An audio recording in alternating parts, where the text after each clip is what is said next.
The mahogany door was slightly ajar, just enough to create a narrow gap between the life I had once known and the harsh reality of the one that was about to unfold.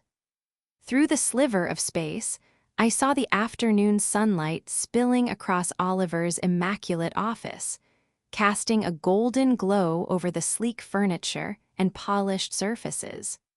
The prestigious law firm's logo, etched into the glass partition, gleamed under the rays, as if mocking the warmth and stability I thought our marriage once had.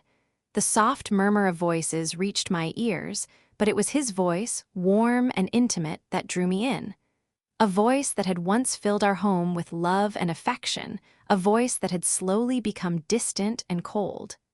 I pushed the door open wider, unable to stop myself. Every step felt like a betrayal, but my body moved forward as if propelled by an unseen force. And there they were. Vivien, my sister, her auburn hair spilling over Oliver's shoulder as she straddled his lap in his executive chair. Their mouths were locked together, a desperate, hungry kiss that seemed to suck the air out of the room. Vivien's manicured fingers were tangled in Oliver's dark hair, and his hands gripped her waist, possessive, controlling, like he owned her. The sight of them, tangled in each other's arms, took my breath away. They were too lost in the heat of the moment to notice me, the woman who had been married to Oliver for 2 years, the sister who had shared everything with Vivien for 28 years, standing right there in the doorway. I stood frozen, unable to move, as my mind tried to catch up with what I was witnessing.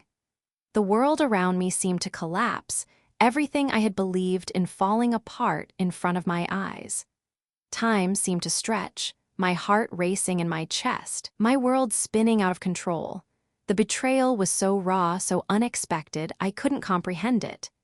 Then Vivien opened her eyes and everything came to a screeching halt. She saw me standing in the doorway, my presence piercing the intimacy of the moment like a dagger. Her reaction wasn't what I had expected.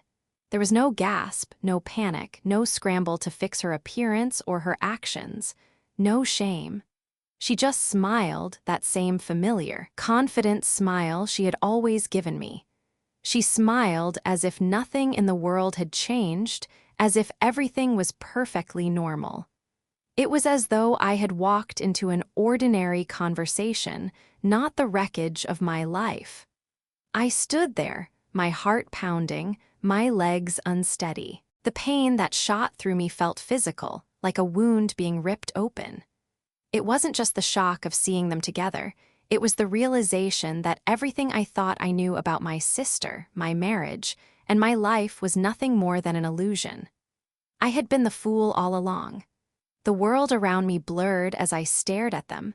Vivien, the woman who had always been the confident one, the beautiful one, the one who could walk into any room and command attention. At 30, she was only 2 years younger than me, but she had always acted as if she were older, wiser, and more experienced in everything.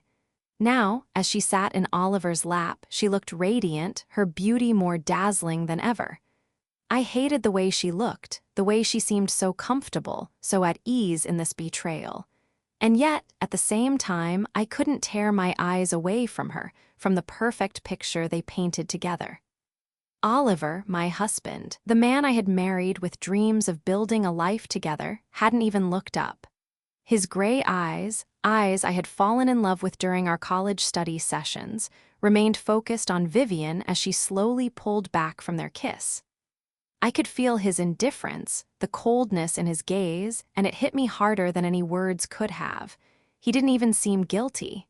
He didn't look like he was sorry. He looked resigned, almost as if this was just another day in his life, another decision that didn't concern him. The man I had trusted, the man I had built my life around, was nothing more than a stranger now. Vivien didn't flinch. She didn't look away. She didn't apologize. She simply stared at me with that same smile, like everything was fine, like this was all some kind of game. I felt my breath catch in my throat as the weight of what was happening crushed down on me. For a moment, I couldn't speak. I couldn't think. Everything I had known was shattering, and I was powerless to stop it. Vivien, I whispered, the name barely escaping my lips. It was a sound of disbelief, a question that didn't even need to be asked. How could she do this? How could she betray me like this? How long had this been going on? My mind raced with questions, but none of them could form clearly enough to be spoken. Vivien just smiled again, that same cold, calculating smile, as if she was in control of everything, as if she had already won. In that moment, I realized that the sister I had trusted, the sister who had always been my closest confidante, was now my enemy.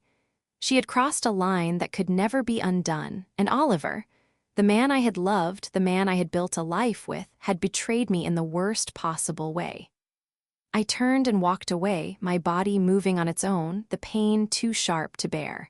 I didn't look back. But as I left, a single thought echoed in my mind. I was done. This marriage was done, and I would make them both pay for what they had done to me. This was only the beginning. I don't remember how I got home, or if I even drove. My mind was clouded with a mix of confusion, disbelief, and rising anger. My thoughts kept racing, but they never seemed to land on anything concrete. I felt like a ghost, walking through a life that no longer belonged to me, but was still mine to endure. The house, Oliver's house, I reminded myself, was exactly as I had left it. The same warm glow of the afternoon sunlight filtered through the curtains, the same smell of freshly brewed coffee lingering in the kitchen. Everything was pristine, as if nothing had changed. But I had changed. The world I had known had splintered, and no amount of perfect furniture or spotless floors could hide the truth. I stood in the foyer for a long time, the door to the living room barely open in front of me. The house felt suffocating now. This house, which we had planned together, that we had envisioned filling with children, with memories, with our life, was now just a reminder of everything I had lost, everything they had stolen from me. I heard the sound of the door opening, followed by the soft click of Oliver's footsteps behind me. He wasn't in any rush to face me. He had never been in a hurry to face anything important. I could feel his presence, cold and calculated, as he walked into the room. "Elena," he started, his voice steady and calm, as if he had rehearsed these words 1,000 times. His voice had once been comforting, warm, now it felt like the final straw. I turned to face him, and the sight of him, standing there perfectly composed in his well-tailored suit, only enraged me further. This was the man I had given everything to, the man I had supported through law school, the man who had promised me forever. And here he was, standing in front of me, as if nothing had happened. "You think you can just walk in here and pretend like this isn't happening?" My voice cracked, but I couldn't stop it. "Do you think I'm just going to let this go?" Oliver sighed, the same sigh he used when he was tired of having a conversation. "Elena, we need to talk," he said, as if those words, simple and blunt, could somehow explain away everything he had done. His eyes, cold and indifferent, met mine, but there was no guilt, no remorse, only a quiet certainty that this was just a part of the life he had already planned. I couldn't help but laugh bitterly through clenched teeth. "Talk? You want to talk after everything? After you destroyed everything? After you destroyed me?" His expression didn't change. "I didn't destroy you, Elena. We've been growing apart for a long time, you've seen it. We've been living in different worlds, and now we're just facing the truth." The audacity of his words hit me like a slap. I had spent the last 2 years working, loving, trying to make this marriage work. And now he was telling me that it was all just some inevitable end, that it had all been a slow process I had apparently been blind to. The sting of betrayal was unbearable. "Don't talk to me about truth, Oliver," I spat, my voice trembling with anger. "You were sleeping with my sister behind my back for 8 months, and you call that truth? What truth is there in that?" His face tightened, but he didn't defend himself. He didn't need to. He knew he was in control, or so he thought. Vivien's face flashed in my mind, her smile so smug, so confident, like she had won some prize. The thought of her made my blood boil, How could she? How could she betray me like this? How could she betray our sisterhood? Why her, Oliver? I asked, my voice hoarse, barely a whisper. Why my sister? He didn't hesitate. Vivien gets me. She understands me in ways you never could. We're compatible, you and I, we never were. The words hit harder than anything he had ever said to me. To hear him speak so plainly about our marriage, as if it was some casual arrangement that no longer served its purpose, was like being gutted. For a moment, I couldn't breathe. I had spent so many years believing in this marriage, in the promise of us, and now it felt like it was all a lie, a carefully crafted illusion. I don't know why you're so surprised, Oliver continued, his voice cooler now, as if the conversation had taken a more business-like tone. We've been growing apart for years. Everyone could see it. I felt my chest tighten as I struggled to keep my composure. This wasn't just about the affair. It wasn't just about him sleeping with my sister. It was about everything he had taken from me, the trust, the years of love, the future we had planned.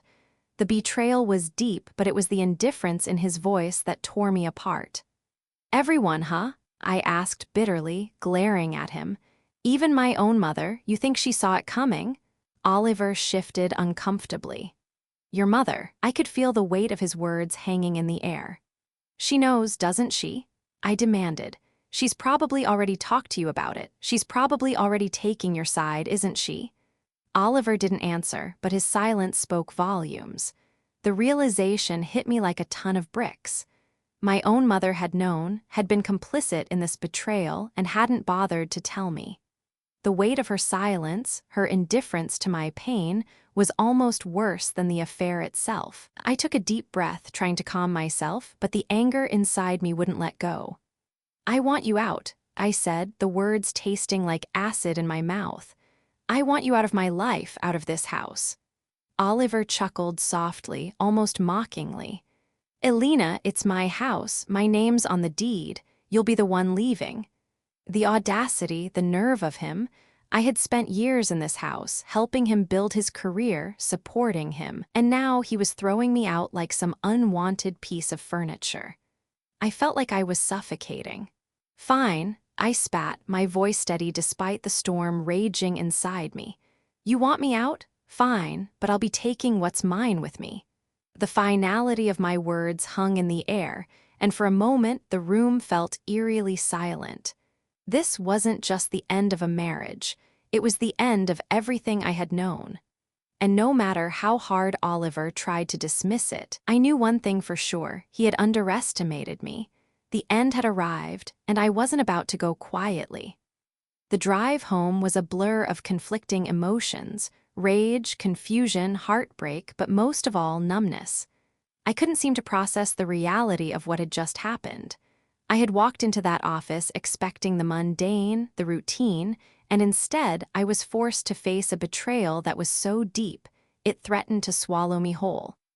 When I arrived at the house, Oliver's house, I found myself standing in the driveway for what felt like an eternity. The house sat quietly, just as it always had, immaculate, serene, and yet it no longer felt like home. It felt foreign. The yellow door, the flower boxes I had planted with care, the picture-perfect exterior, none of it mattered now. The life I had built, the future we had planned, had been torn apart in an instant. I had to go inside. I had to face it. I had to face him. The house was eerily quiet when I walked in. I could hear my footsteps echoing in the hallway, a stark contrast to the heavy silence that pressed down on me. The wedding photos still hung on the mantel, a stark reminder of the vows we had once exchanged. My books were stacked on the shelves beside his, shared memories, now tainted by betrayal. The coffee mug I had used that morning still sat in the sink, the lipstick stain on the rim standing out like a blood stain at a crime scene. I felt sick to my stomach. This wasn't just about the affair anymore. It was about everything, every promise, every dream, every future we had talked about. It was all a lie, and here I was left to pick up the pieces of a shattered life. I called my mother. Elena, honey. Her voice sounded careful, almost too neutral. Vivien said you might be calling. So, you knew, I cut in, unable to hold back the bitterness that swelled in my chest. She told me everything, my mother continued, her tone soft. I know this is hard, but sometimes these things just happen. Oliver and Vivien, they make sense together. They're both ambitious, both successful. My mind spun with disbelief. So you're taking her side? I asked, my voice shaking. I'm not taking sides, my mother said, her voice wavering slightly. I'm being realistic. You and Oliver have been having problems for a year. Everyone could see it. Vivien, well, she didn't plan this. Love just happened. Love, they were calling it love. I could barely contain my disgust. Love, I repeated, my voice hoarse. Love is what you do when you respect someone, when you honor them. What they've done is a betrayal, not love. Elena, she said, her tone softening. Vivien and Oliver are compatible. They understand each other. You didn't have that anymore. The audacity of it all. I was being told that I hadn't been enough. That my years of commitment, my love, my loyalty weren't enough to keep him. And now, I was being asked to understand, to accept it, to be realistic. Where am I supposed to go, Mom? I asked, the words leaving my lips before I could stop them. After everything, where do you expect me to go? Back to my childhood home? I heard her pause on the other end of the line. Well, you know you're always welcome here, she replied quietly. Your room is exactly the same, and honestly, I could use the help. The house is getting too big for me to manage alone. I hung up, the weight of her words settling heavily on my chest. I had spent years building a career, a life, and now I was expected to slink back to my childhood bedroom like a failure. It was too much. It was a humiliating slap in the face, but it wasn't unexpected. The betrayal, the coldness, the lack of remorse, it had all led me to this point. I sat in the living room, staring at the walls that once felt like a sanctuary. It was hard to wrap my mind around the fact that I was being cast aside, discarded like an old coat. I had been loyal, supportive, and loving, and now I was being told that it wasn't enough. Oliver came home at 9:30. He walked in like nothing had changed, as if he hadn't just crushed everything I had held dear. His tie was loose, his expression strained, but he still had that air of calm indifference that made my blood boil. Elena, we need to talk, he began, his voice low, but I was done with talking. I had heard enough. I had lived enough of his lies. Talk about what? I asked, my voice steady, though my heart was breaking with every word. Talk about how you've been sleeping with my sister for 8 months, or about how you destroyed everything we built, or maybe you want to talk about how you think this is just going to be easy, just a business transaction. Oliver didn't seem fazed by my anger. He just looked at me, almost pityingly, like I was the one being unreasonable. We've already been through this. It's over, Elena. You've known for a long time. It's time for us to move on. Move on? The words felt like they were tearing me apart. You don't get to decide that, Oliver. You don't get to move on without consequences. His lips tightened, but he didn't respond. His silence said everything. I want you out, I said, my voice barely a whisper but filled with finality. Out of this house, out of my life. He laughed, but it was a hollow laugh, one that didn't reach his eyes. It's my house, Elena, he said, his tone dismissive. My name is on the deed. You'll be the one leaving. I couldn't believe what I was hearing. The house we had bought together, the place where we were supposed to grow old, and now he was claiming ownership like it was just another asset to be divided. Fine, I said, my voice steady with a determination I hadn't felt until now. I'll leave, but I'm taking what's mine with me. Oliver looked at me, his expression unreadable, but for the first time in months I saw a flicker of something in his eyes. Maybe guilt, maybe fear, but it didn't matter anymore. The man I had loved was gone, and in his place was a stranger. I turned and walked away. I was done with him, done with the lies, done with the manipulation. I was going to get back what I deserved, and I wasn't going to let anyone stand in my way. The following days passed in a haze of cold, mechanical motions. I packed my things in silence, as if I were preparing to leave a life that wasn't really mine. It was hard to distinguish what was worse, the betrayal itself or the realization that I had been living in a lie. I had trusted Oliver, believed in him, but more than that, I had trusted Vivien. I had thought we were sisters, partners in life. Yet, here I was, left in the rubble of their affair, a woman stripped of everything I thought was real. Oliver had made his intentions clear. The house, his name on the deed, his indifference to the years we had spent together, it all felt like a cruel joke. Every conversation, every decision, every whispered word from Vivien had been a blow to my dignity.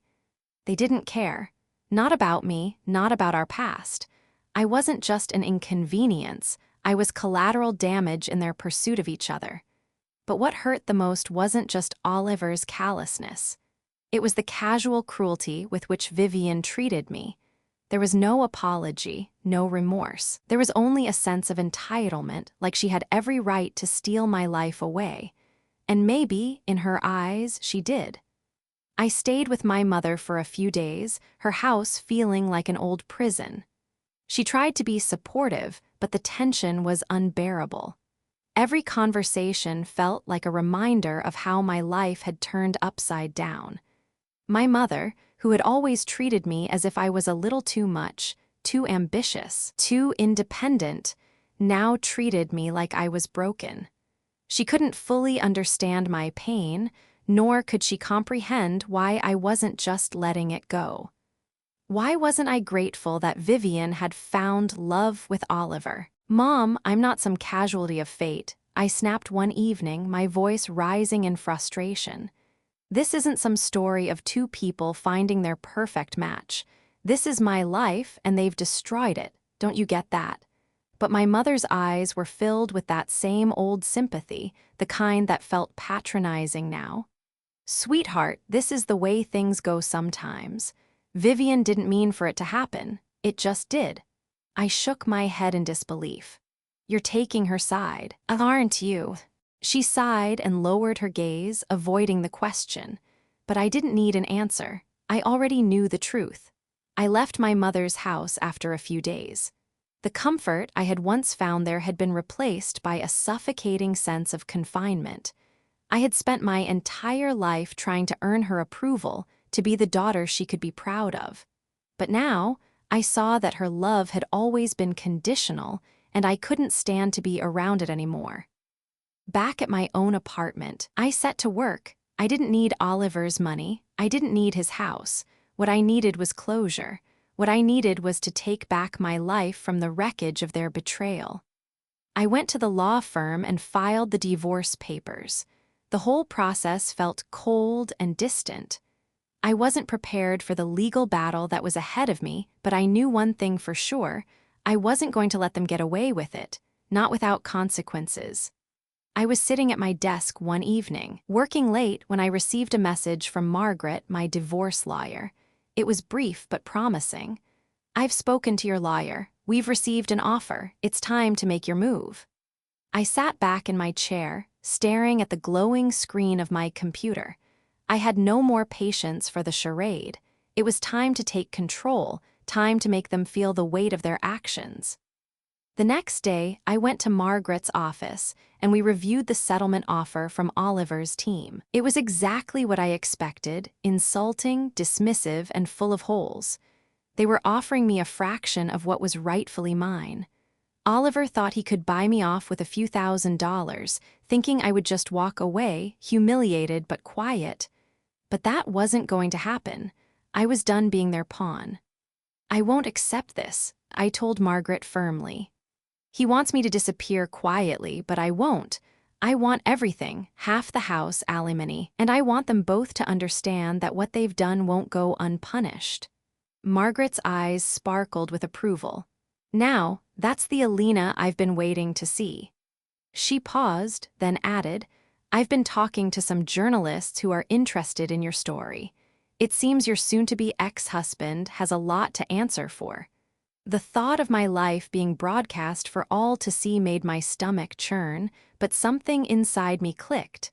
This wasn't just about money. It wasn't about revenge, either.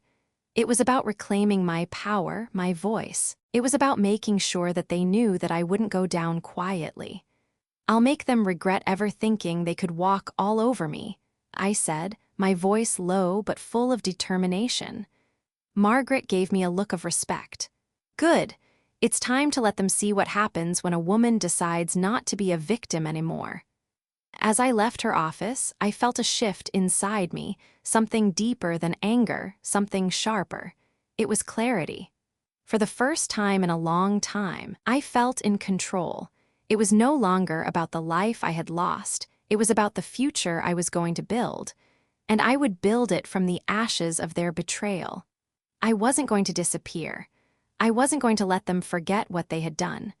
It was time to make them feel the weight of their actions. The game was on. The days following my meeting with Margaret felt like a whirlwind of emotion and action.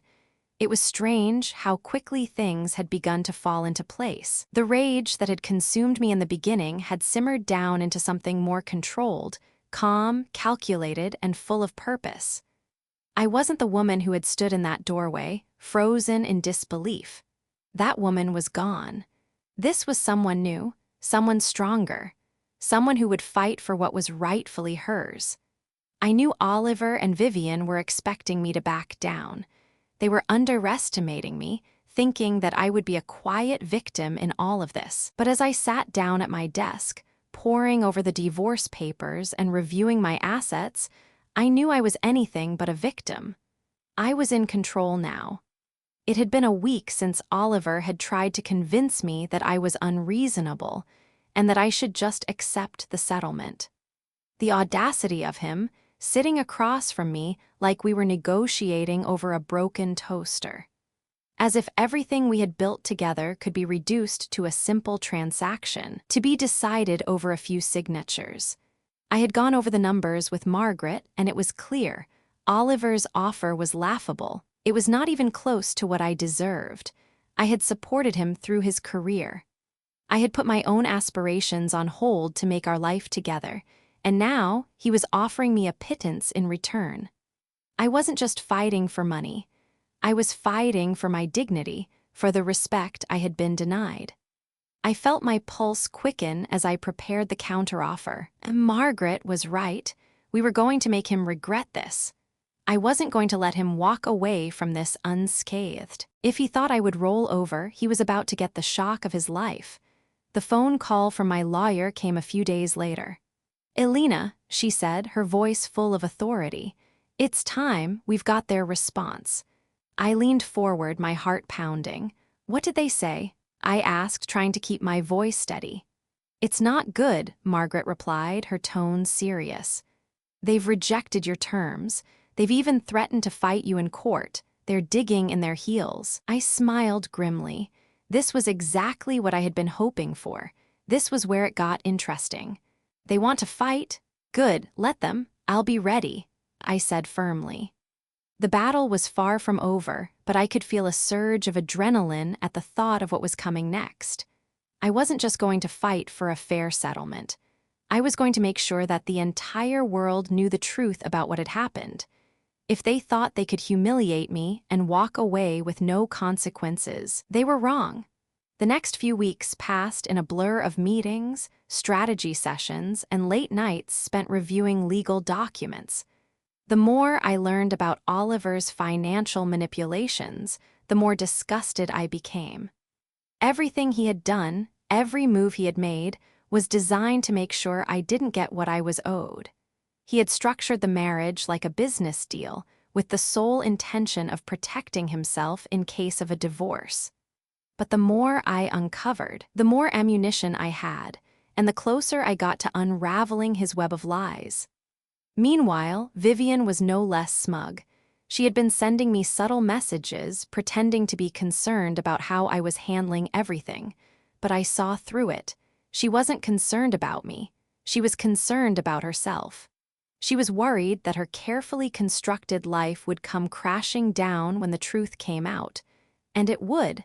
I was going to make sure of it. One day, as I was leaving Margaret's office, I ran into a familiar face, Oliver's mother, Heidi Hartford. She was standing by the elevator, her expression tight and anxious. "Elena," she said, her voice hesitant. "I didn't expect to see you here." I raised an eyebrow. "Is there something you wanted to say, Heidi?" Her eyes flickered nervously. I wanted to apologize for everything. I didn't know, and I'm so sorry for how everything has turned out." I couldn't believe what I was hearing.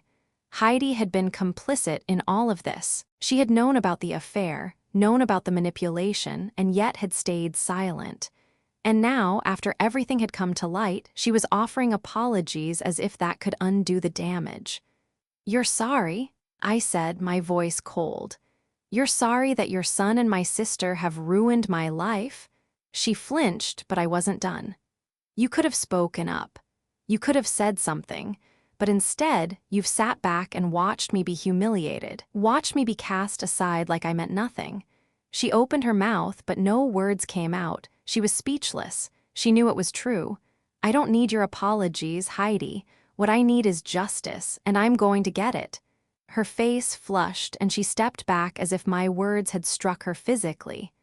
"I understand," she said quietly.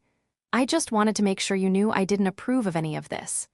I didn't respond. I didn't need to. She had shown me who she really was, and I didn't have time for false apologies. The confrontation with Heidi was just a reminder that this wasn't just about Oliver and Vivien. It was about the people who had stood by and let this happen.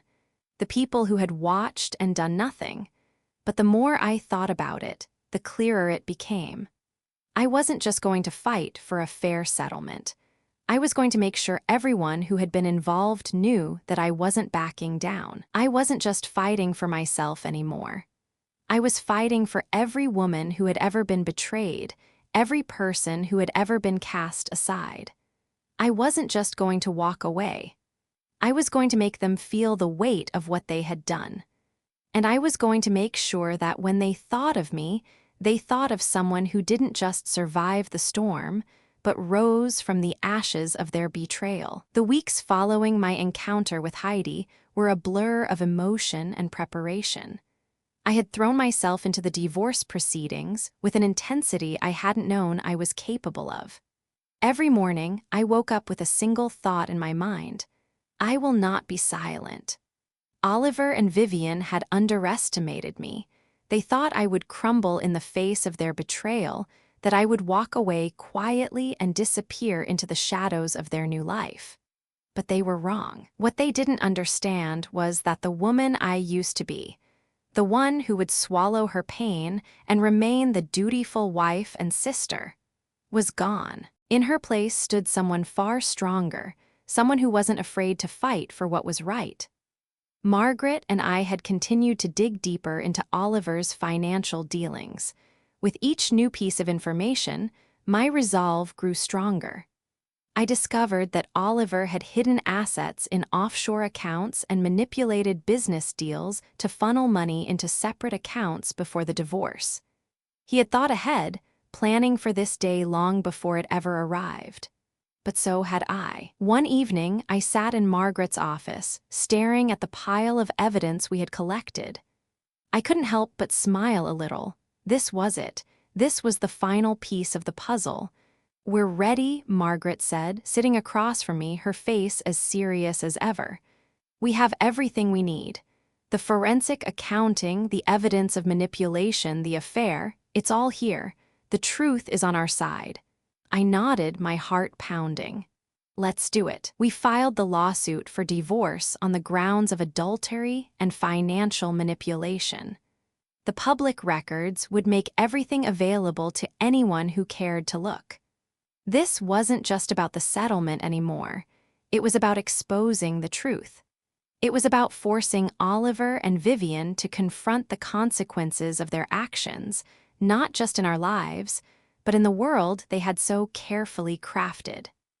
The next few days were a whirlwind. My phone rang constantly with calls from reporters, bloggers, and social media influencers who had caught wind of the scandal. It was surreal.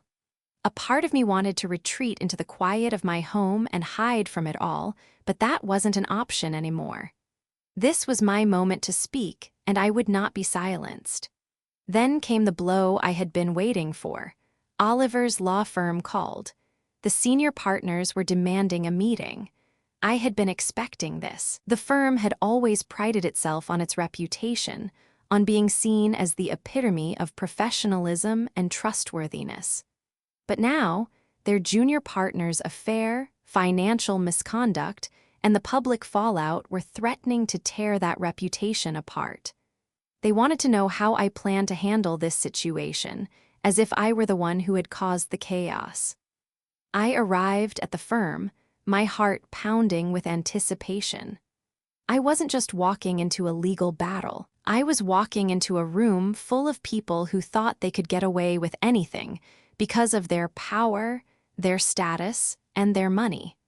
But I wasn't afraid of them anymore. As I stepped into the conference room, I was met with cold stares from Oliver's colleagues, their eyes full of judgment and superiority. Oliver was seated at the head of the table, his usual calm demeanor now replaced by visible tension. "Ms. Hartwell," one of the senior partners began, "we need to address this situation. It's gone too far. Your actions are threatening the reputation of this firm." I met his gaze without flinching. "My actions?" I repeated, my voice steady. "You want to talk about my actions? What about the actions of your junior partner, my husband, who has been committing financial fraud for years and carrying on an affair with my sister? What about their actions?" Oliver's face turned pale. "Elena, this isn't the time for emotional outbursts," he said, his voice tight. "Oh, it's very much the time for emotional outbursts," I snapped back.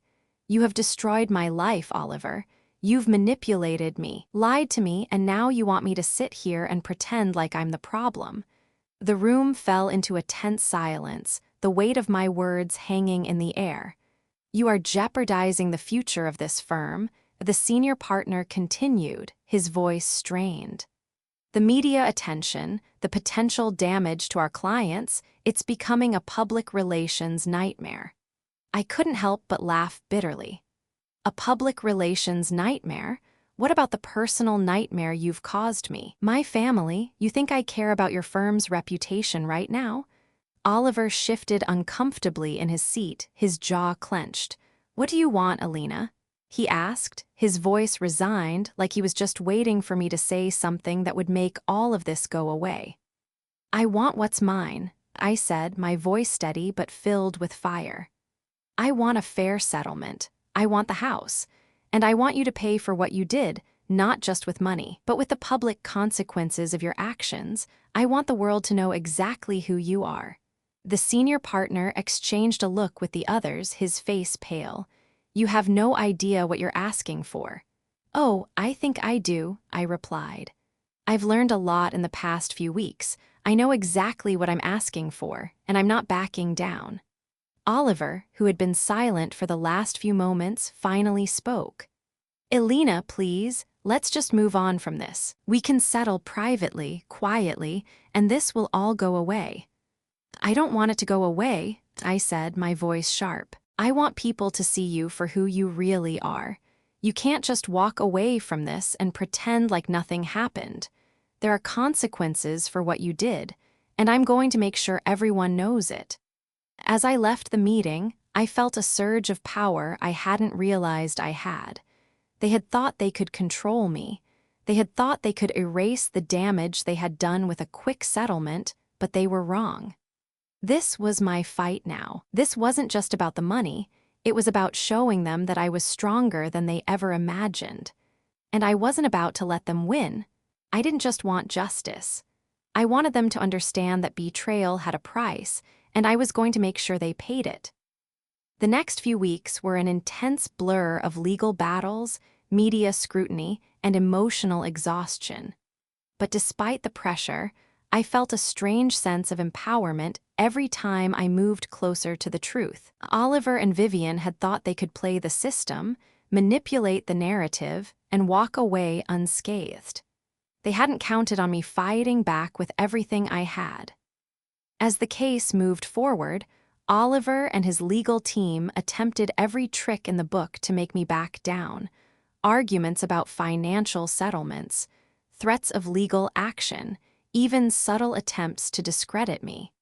But each move they made only solidified my resolve. I was no longer the quiet wife and sister who tolerated their cruelty.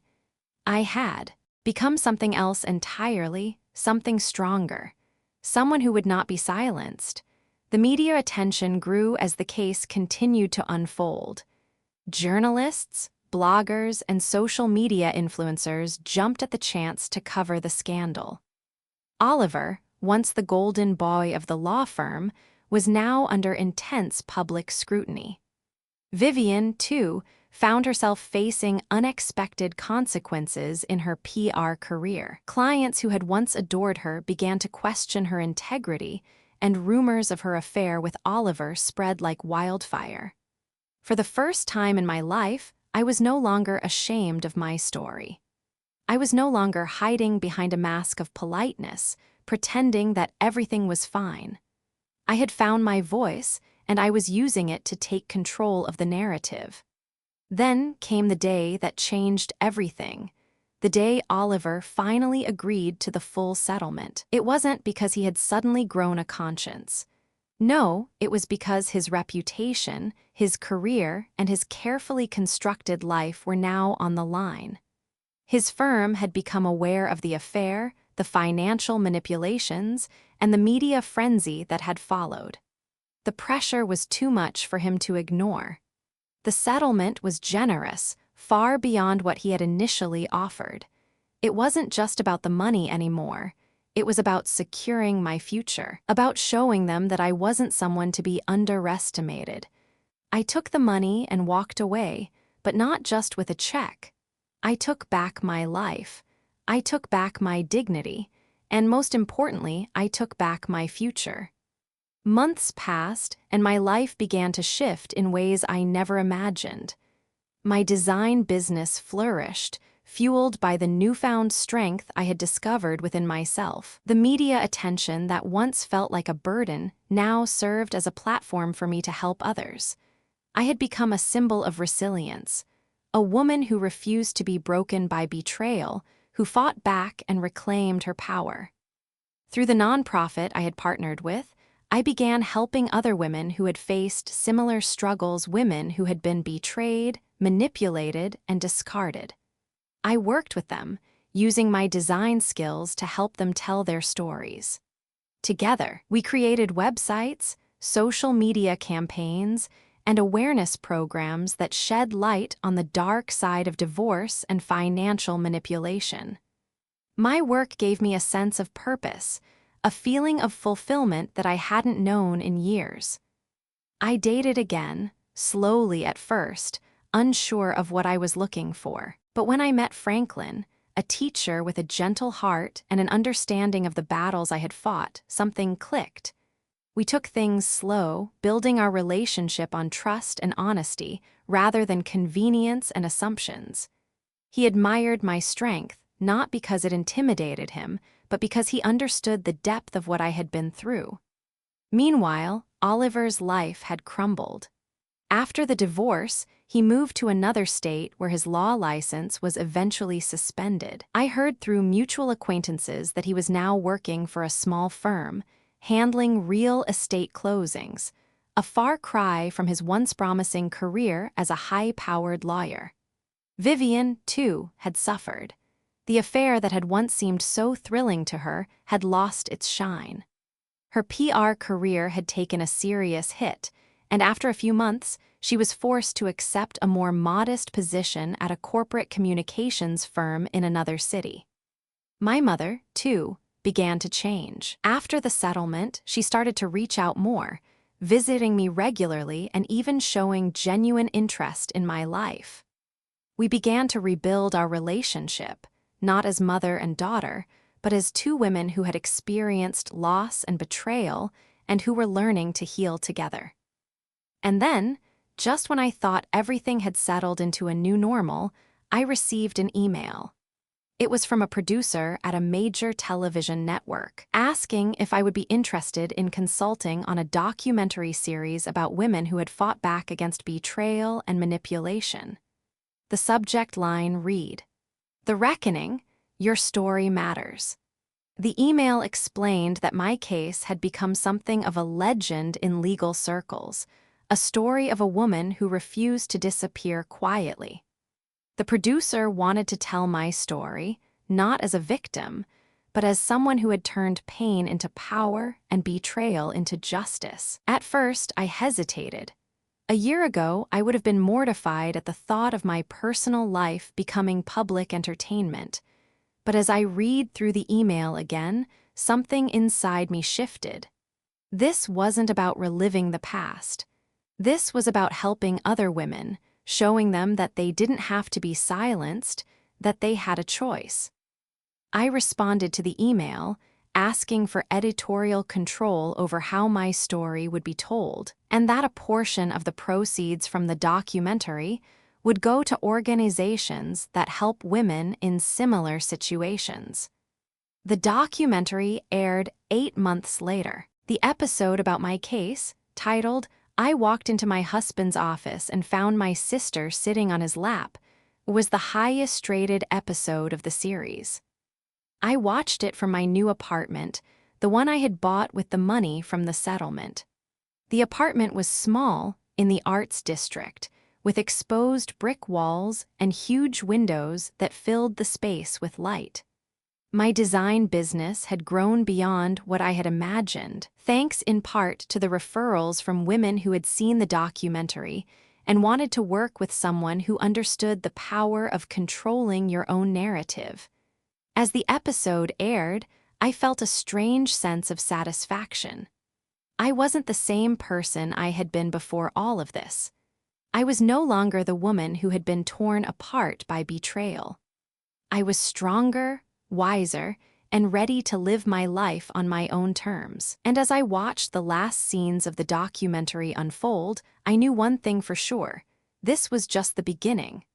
I had found my clarity, and nothing, not Oliver, not Vivien, not anyone, was going to take that away from me. The headlines might have been about my betrayal, but the story I was telling now was about my survival. It was about the choices I had made to rise above the pain, to turn betrayal into strength, and to never let anyone define my worth again. And that was the most powerful thing of all.